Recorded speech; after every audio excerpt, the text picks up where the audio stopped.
한국 전쟁에 참여할 종군 기자로서 목숨 걸고 6.25 전쟁을 취재했던, 그래서 퓰리처 상을 받은 히킨스, 메저리티 히킨스라는 이 기자는 1950년 6월 25일 전쟁이 일어나고, 그리고 우리가 내려왔다 다시 밀고 올라가 압록강면까지 올라갔을 때 중공군이 개입하여 물밀듯 내려오는 그들 앞에 유엔군은 후퇴하기 시작합니다. 전쟁에서 전진보다 비참한 것이 후퇴입니다. 얼마나 고통스러운 후퇴가 되는지 여러분, 이 2.14 후퇴라고 하는 1950년 1월 4일날 저들은 먹을 것이 없어서 유엔 군들은 얼어붙은 콩을 입에다 넣고 그걸 녹여서 먹고 있는 것입니다. 그 비참한 유엔 군을 바라보고 있은 이 히킨스가 한 병사에게 물었습니다. 당신은 무엇을 원합니까? 지금부터 얘기하는 이것이 아주 중요한 한 단어가 돼서 그는 그것을 주제로 종군 기자로서 위대한 작품을 남겼습니다. 당신은 무엇을 원합니까? 그 병사는 말합니다. 나에게 내일을 주십시오. Give me a tomorrow. 나에게 내일을 달라고. 얼어붙은 콩을 입에 물고 녹이면서 자기의 생명을 부지하고 있는, 그래서 8,000명 가까운 유엔군 미국 군인들이 그 전쟁이 죽어가는 그 마당에서 나에게 내일을 달라고 그랬어요. 여러분, 우리에게 필요한 건 그에게 돈이었을까요? 명예였을까요? 아닙니다. 내일입니다. 내일의 소망이 그에게 필요한 것입니다. 사람은 가진 것만큼 사는 것이 아니에요. 사람이 사는 것은 그가 바라는 것만큼 사는 것입니다. 얼마나 가졌느냐가 행복한 것이 아니에요. 어떤 소망을 가졌느냐에 따라서 행복이 좌우되는 것입니다. 우리가 일생을 살면서 좋은 일을 만나면 기뻐요. 슬픈 일을 만나면 불행하고 낙심해야 합니다. 그러나 중요한 것은 하나님이 나와 함께 하시고 소망의 하나님이 나를 붙잡고 있는 한 우린 내일의 소망이 있는 것입니다. 저는 바로 이것을 오늘 선포하고자 하는 것입니다. 여러분, 오늘 말씀을 통하여 하나님 말씀이 우리에게 반드시 소망을 주실 것을 확신하시고 사시길 축원합니다. 본문의 말씀은 우리가 하나님을 찬양할 이유가 어디 있습니까? 하나님은 친히 우리의 방어벽이 되어주시고 우리의 성벽이 되어주시고 우리 마음에 평강을 주신다. 그러므로 영원토록 주님을 의지해야 한다. 하나님은 의로운 사람의 길을 곧게 트이게 하시고, 그리고 하나님께 소망을 두는 자를 하나님 붙잡아 주신다. 내 인생의 어두운 밤에 내 영혼이 주님을 바라볼 때 주님은 나를 새롭게 만들어 주신다. 하나님을 간절히 찾는 자, 그리고 하나님의 백성을, 저 악인들 대적을 하나님은 심판해 주신다는 거예요. 저들이 부끄러움을 당하게 해 주신다. 그럼 모든 원수 갚는 것을 다 하나님께 맡기라고 했습니다. 우리는 하나님을 바라볼 때 하나님 우리를 크게 세워주시고 심지가 견고한 자를 평강으로 평강에 인도해 주신다고 했습니다. 하나님이 어떤 분인가, 하나님을 깨닫고 하나님의 인격을 알고 하나님을 사모할 때 하나님은 우리에게 은총을 주십니다. 저는 오늘 세 가지로 말씀을 드리고자 합니다. 하나님은 어떤 은총을 줘서 우리에게 소망을 주시는가. 첫째로 하나님의 약속, 하나님은 언제든지 우리의 마음에 평강을 준다고 하셨어요. 1절 말씀 보세요. 그날의 유대 땅에 이 노래를 부르리라. 우리에게 견고한 성읍이 있으며 여호와께서 구원을 성벽과 애벽으로 삼으시리로다 그랬어요. 하나님이 우리의 구원의 방벽이 되어주시는 거예요. 하나님이 우리를 지켜주신다는 거예요. 천사를 통하여 문을 열어주신다는 것이에요. 이 심지가 견고한 자를 하나님의 평강의 평강으로 인도해 주신다는 것입니다. 의의 정직한 자를 하나님께서 첩경을 내준다는 것입니다. 그러므로 아무 염려할 필요가 없다는 것입니다. 사도 바울은 빌립보서 4장 6절에 아무것도 염려하지 말고 오직 모든 일에 기도와 간구로 너희 구할 것을 감사함으로 하나님께 아뢰라. 그야말로 모든 지각에 뛰어난 하나님의 평강이 그래서 예수 안에서 너희 마음과 생각을 지켜주신다고 그랬습니다. 우리는 염려할 것이 세상에 너무 많아요. 그렇지만 주님은 아무것도 염려하지 말라. 평강의 하나님이 우리의 마음과 생각을 지켜주신다. 무슨 일을 만나도, 어떤 일을 만나도 낙심하지 말라. 하나님이 지켜주신다. 믿습니까? 아브라함의 아들이 이삭이었어요. 이삭이 나이 많아 그의 아내를 어디하는데 아브라함은 나이도 많고 걷기가 힘들어요. 자기 아들의 며느리 어디할 텐데 신실한 자기의 종, 늙은 종 엘리에셀을 부릅니다. 그 종에게 명령하기를, 이봐, 내 아들 이삭의 며느리를, 나의 며느리 이삭의 아내, 그러니까 아들의 아내를 자네가 가서 얻어오게. 자, 여러분, 이거 얼마나 아주 중요한 부탁입니까? 창세기 24장 4절에 결국 그 아브라함의 종 엘리에셀은 주인의 명령 따라 주인의 아들의 며느리를, 주인의 아들의 아내, 곧 주인의 며느리를 구하는 일에 자가 나갔습니다. 나홀이라는 성으로 갔어요. 나는 우물가가 나옵니다. 그는 하나님께 기도합니다. 하나님, 내가 이 우물가에서 기다리고 있다가 정말 우리 주인의 며느리감이 라면, 내가 물을 달라고 했을 때 그 처녀가 얼굴도 아름답고 아리답고 나에게 물을 줄 뿐만 아니라 내가 물 달라고 할 때 내가 타고 온 낙타에게도 같이 물을 주고 옆모습 뒷모습이 정말 은혜스러운 귀한 처녀라면 하나님이 지목한 우리 주인의 며느리감으로 알겠습니다.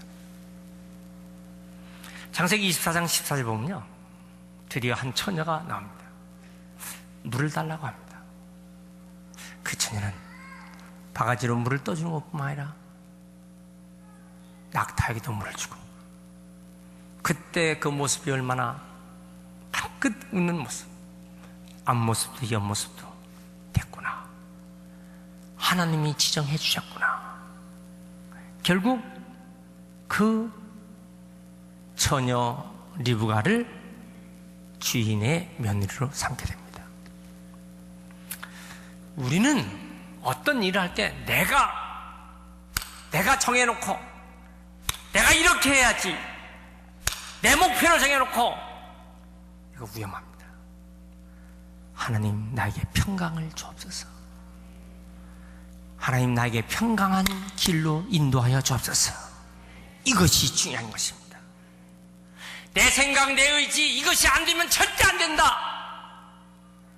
이 사람은 신본주의 신앙이 아니라 인본주의 신앙이요, 자기 본위의 신앙이요, 자본주의 신앙이 되는 것입니다. 여러분, 하나님 의지로 사시길 축원합니다. 하나님 살아계시기 때문에요. 유명한 16세기의 종교개혁자 마르틴 루터는 독일의 비르텐베르크 신학대학 교수로서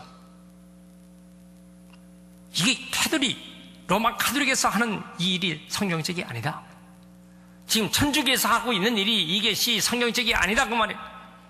왜 성경에 없는 이 일을 믿음의 일이라고 우기고 하고 있느냐. 저희는 종교개혁을 95개 주의 반박문을 내걸고 개혁운동을 합니다. 지금 여차하면은 그런 종교재판에 해부되어서 불에 태워주는 화형을 당하게 되는 것입니다. 이 개혁은 얼마나 어려운지 가면 갈수록 힘들고 개혁의 말년은 지쳐서 그냥 쓰러지고 맙니다.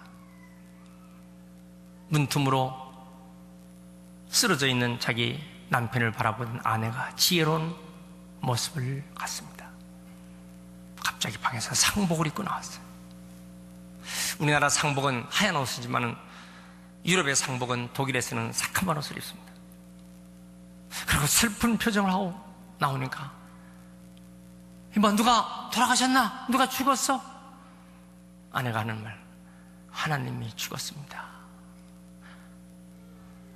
말틴 루터가 하는 말, 하나님이 죽다니! 하나님이 죽지 않으면 당신이 그렇게 낙심할 리가 없죠. 정신이 번쩍 났어요. 하나님이 돌아가시다니 웬 말이야? 다시 일어났어요. 그런 소망을 가지고 개혁운동에 결국 박차를 가요. 오늘 프로테스탄트, 개신교, 우리 기독교를, 그리고 믿음으로 구원받는 사실을, 그리고 하나님 말씀으로 살아계신 하나님을 증명한다는 사실을, 그는 오늘 우리에게 이 진리를 나타내는 개혁의 승리자가 된 줄 믿습니다. 여러분, 베드로전서 1장 3절에 찬송하려는 우리 주 예수 그리스도, 하나님이 그 많으신 긍휼대로 예수 그리스도의 죽은 그날에 부활하심으로 말미암아 우리를 거듭나게 하시고 산 소망이 있게 하여 주셨어요. 죽음 가운데 부활하신 하나님은 오늘 우리와 함께 하시고 우리에게 산 소망을 주신 하나님을 믿으시기 바랍니다. 그 하나님 우리에게 평강을 주시는 것입니다. 할렐루야. 따라합시다. 하나님이 평강을 주신다, 평안을 주신다. 할렐루야. 두 번째 말씀 3절을 보세요. 주께서 심지가 견고한 자를 평강하고 평강하고 지키시리니 이는 그가 주를 신뢰함입니다. 여러분, 우리에게 소망이 있다는 건 하나님을 신뢰하는 것이에요. 하나님을 믿을 수 있고, 하나님을 소망하고, 하나님을 사모하고, 하나님께 간구하는, 하나님을 신뢰하는 것. 우리가 만약에 신앙 생활을 하지 않는다면, 만약에 우리가 하나님 믿지 않고 하나님이 없다면, 만약에 하나님 계시지 않는다면, 우리가 누구를 향해서 의지하고 살까? 어떤 사람은 내 주먹을 믿으라. 여러분, 얼마나 무식한 사람이에요. 만약에 무슨 사고로 주먹이 떨어져 나가면 뭘 믿겠어요? 내 머리를 믿으라. 여러분, 자기 머리 댕강 날아가면 뭘 믿겠어요? 여러분, 이 세상에서는요, 인간처럼 깨지기 쉬운 존재가 없어요. 말 그대로 인간은 흙으로 만들었습니다. 저는 제가 오른쪽 정강이와 다리, 그리고 오른쪽 이 턱 부분, 여기 어깨 다 다쳤어요. 지금 말만 그게 홍콩, 중국 국제신학교죠. 세상에 그런 오지가 있을 수가 없어요. 홍콩 비행장에서 내려서 기차를 타고 1시간을 가요. 거기서 내려서 다시 오는 버스를 타고 1시간을 또 들어갑니다. 산속으로. 그러면 그 버스에서 내려서 45도 경사된 머리를 들면 이마를 부딪히니까 전부 다 숙여서 한 25분 동안은 험한, 오토바이도 올라갈 수 없는 험한 데를 올라가면 사람이 다 등짐으로 지고 만든 험한 신학교가 나옵니다.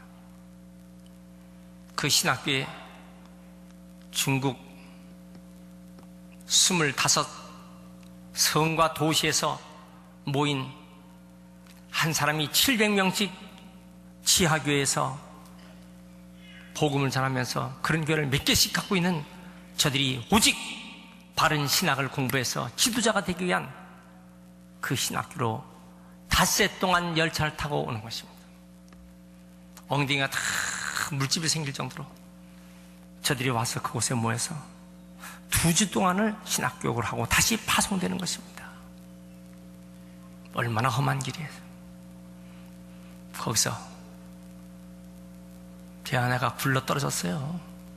가만두면 아주 위기가 생기니까 힘도 없는 제가 붙잡는다고 같이 붙잡아 같이 굶굴러 갔고, 그래서 이렇게 됐습니다. 얼마나 약합니까? 인간을 흙으로 만들었어요. 궁구름은 깨집니다. 자빠지면 부러집니다. 찔리면 눈 멀어요. 여러분, 인간처럼 약한 존재가 없어요. 우리는 하나님을 의지해야 합니다. 어떤 사람은요, 자기를 의지한다고. 자기 지식, 자기 경험, 자기 능력, 자기 가지고 있는 것, 자기 물질. 여러분, 하나님이 부르시면요, 한순간에 날개 돋쳐서 다 날아가 버리고 마는 것이에요. 하나님만 의지해야 합니다. 할렐루야. 그래서 4절 보세요. 너희는 여호와를 영원히 신뢰하라. 주 여호와는 영원한 반석이시미로다. 하나님을 신뢰해야 된다는 거예요. 오늘 예배 오시는 여러분, 오늘 가족 식구가 교회 가자 그래서 나는 왔어요, 이렇게 생각할 수 있죠. 친구가 오늘 교회 한번 가보자 그래서 올 수도 있어요. 오늘 그래도 교회 가면 하나님께서 나에게 축복하신다는 이런 믿음으로 오신 분도 있습니다. 그러나 아주 중요한 것을 말씀드립니다. 여러분, 내 힘으로 온 것이 아니라 하나님이 나를 택하셔서 이끌어 주셔서 오신 것을 믿으셔야 됩니다. 그 말씀이 요한복음 15장 16절이에요. 너희가 나를 택한 것이 아니요 내가 너희를 택하여 세웠나니 이는 너희로 가서 과실을 맺게 하고 또 너희 과실이 항상 있게 하며 내 이름으로 아버지께 무엇을 구하든지 다 받게 하려 하십니다. 하나님이 우리를 택하신 거예요. 믿습니까? 한강변에 가면 요즘 아이들도 연을 띄웁니다. 조그마한 연을 아주 높이 띄우면 연이 안 보입니다. 정월 대보름에 띄우는 연, 그 연은 더 안 보여요. 연은 안 보이지만 연이 있는가 없는가 어떻게 하시나? 연실로 알 수 있습니다. 연이 높이 올라간 그 연은요, 실이 탱탱합니다. 팽팽하죠. 연은 안 보이지만 연이 있어요. 근데 실이 쭈글쭈글해서 어서 없어. 근데 그 연은 도망간 연이에요. 한강변에 떨어지고 나무에까지 전봇대에 갖다가 걸고 그랬잖아요. 여러분, 뭔가 우리가 하나님을 향해서 오늘 예배드리 오도록 팽팽한 실이 나를 이끌어 주신 거예요. 성령이 역사하십니다. 하나님 우리를 이끌어 주셨기 때문에 여기 온 거예요. 예수의 이름으로 기도하면 하나님께서 다 무엇인지 받게 해준다고 하셨어요. 한나는 자식이 없었어요. 자식을 낳지 못한 이 한을 하나님께 간구합니다. 얼마나 간절히 기도하는지 마치 독한 술을 먹고 그런 것처럼 엘리 제사장이 볼 때, 엘리 목사가 볼 때 그런 모습으로 취한 듯이 기도할 때, 한나야 내가 술에 취했구나, 독한 술에 취했구나. 그러니까 그 사무엘상 1장에 보면 뭐라고 합니까? 내 주여, 내가 술에 취한 것이 아니라 내 마음을 통해하여 하나님께 기도하는 것입니다. 술 취한 듯 기도하는 그의 모습 보고 제사장이 뭐라고 했습니까? 편안히 가라, 주께서 너와 함께 하시리라 그랬어요. 그로부터 며칠 후 그는 임신돼서 낳은 아들이 사무엘이고, 그 사무엘을 하나님 성전에서 아름답게 키워 최고의 선자가 되었고, 하나님은 거기에 5 남매를 더 주셔서 놀라운 응답의 일생을 살게 한 한나의 역사가 볼 수 있습니다. 아무리 답답하고 힘들어도 하나님을 의지하면 길이 열리는 것입니다. 주님의 이름으로 다 주실 줄 믿습니다.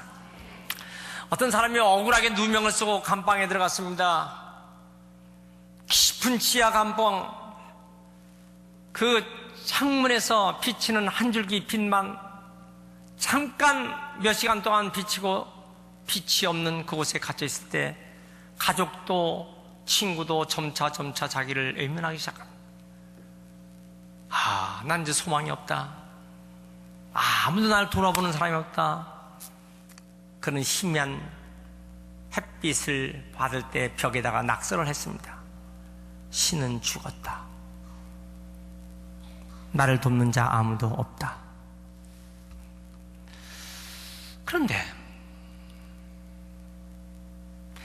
햇빛이 틈으로 비칠 때 그 감방 내의 작은 틈사기로 파란 이파리가 하나 나오는 거예요. 간수가 주는 물을 아껴서 한 모금 한 모금 입으로 그 파란 싹에다가 물을 주기 시작합니다. 이 싹이 점차 크더니만 하늘색 파란 꽃을, 제비꽃을 피운 거예요. 놀라운 사실을 발견했어요. 억울하게 재수가 된 난 모든 게 다 끝났다고 했는데 생명의 신비함입니다. 그는 무릎을 꿇고 하나님, 이 작은 씨앗보다도 더 귀한 이 생명을 주신 하나님, 나를 도와달라고 하나님께 기도하기 시작합니다. 벽면에 글을 지웠어요. 그러고 이렇게 썼습니다. 하늘의 생명의 신비함, 난 이제 외롭지 않다. 인생은 고독한 여행인데 동반자만 만나면 행복하다. 나는 소중한 하나님의 선물의 생명을 받았다. 그는 용기를 가졌어요. 감방 안에서 낙심하지 않고 일어나서 운동을 합니다. 그래서 감방, 그 좁은 감방에서 뛰기 시작합니다. 몸이 점점 건강해집니다. 결국 그는 추록해서 소망의 위대한 인생을 살게 됩니다. 여러분, 소망만 잃지 않으면 승리합니다. 여러분, 소망을 갖습니까? 오늘 이 은혜가 여러분에게 다 있길 축원합니다. 세 번째 말씀 보세요. 12절. 여호와여, 주께서 우리를 위하여 평강을 베푸시오니 주께서 우리의 모든 일도 우리를 위하여 이루심입니다. 하나님이 우리를 위하여 다 이루어 놓으신다. 난 이것을, 은혜를 고백하며 간증할 날이 반드시 온다. 이 믿음으로 사시길 축원합니다. 9절 보세요. 밤에 내 영혼이 주를 사모하였다. 내 인생의 밤, 내 환경의 한계성의 밤에 주를 사모하는 사람. 11절. 주의 손이 높이 들리고 하나님의 위에 일하시는 주의 열성을 보면 부끄러워할 것입니다. 주의 대적을 불사를 것입니다. 12절. 주께서 우리의 모든 일, 우리를 위하여 이루셨습니다. 이 고백, 여러분, 우리의 일생을 다 살면서 나중에 하는 말, 주께서 모든 걸 다 이루어놓으셨습니다. 주께서 모든 걸 다 행하여 주셨습니다. 이 고백들이 여러분들의 일생이 되시길 축원합니다. 고린도후서 6장 1절에 우리가 하나님과 함께 일하는 자로서 너희를 권하노니 하나님의 은혜를 헛되이 받지 말라. 가라사대 내가 은혜 볼 때 너를 듣고 구원의 날에 너를 도왔다 하였으니 보라, 지금은 은혜 받을 만한 때요, 보라, 지금은 구원의 날이로다. 하나님의 은혜를 헛되이 받지 말라. 하나님이 어떻게 역사하셨는가 헛되이 받지 말라. 요셉은 창세기 38장 39장에 보면 형들을 돌보라고 하는 아버지의 심부름으로 도단에 갔다가 형들이 끔쟁이 요셉을 팔아버려서 은 20에 저 애굽의 장사꾼에게 팔립니다. 종으로 팔려가서 보디발의 집에서 억울하게 누명을 쓰고 감옥에 들어갑니다. 두 간원장을 도와줬지만 그 간원장이 자기를 잃어버립니다. 2년 후에 바로왕의 꿈을 꾸고 결국 요셉은 그 꿈을 해모하는 자가 되고 결국은 애굽의 총리가 됩니다. 가뭄과 흉년에 자기 고향 형들이 곡식을 사러 자기에게 왔을 때 결국 자기가 팔려온 요셉이라는 걸 알고 형들이 두려워합니다. 그때 요셉이 하는 말이 뭐였습니까? 여러분들이 나를 팔았다고 두려워하지 마세요. 여러분들이 판 것이 아니라 하나님께서 여러분들과 우리 가정을 구하려고, 이 민족을 구하려고, 세계 민족, 이집트 민족을 구하려고 나를 먼저 이곳에 보낸 것입니다. 이 고백이 참 위대한 것입니다. 우리의 모든 삶은 하나님께서 다 역사하셔서 여기까지 오게 한 것입니다. 인간이 그렇게 만든 게 아닙니다, 이 말이에요.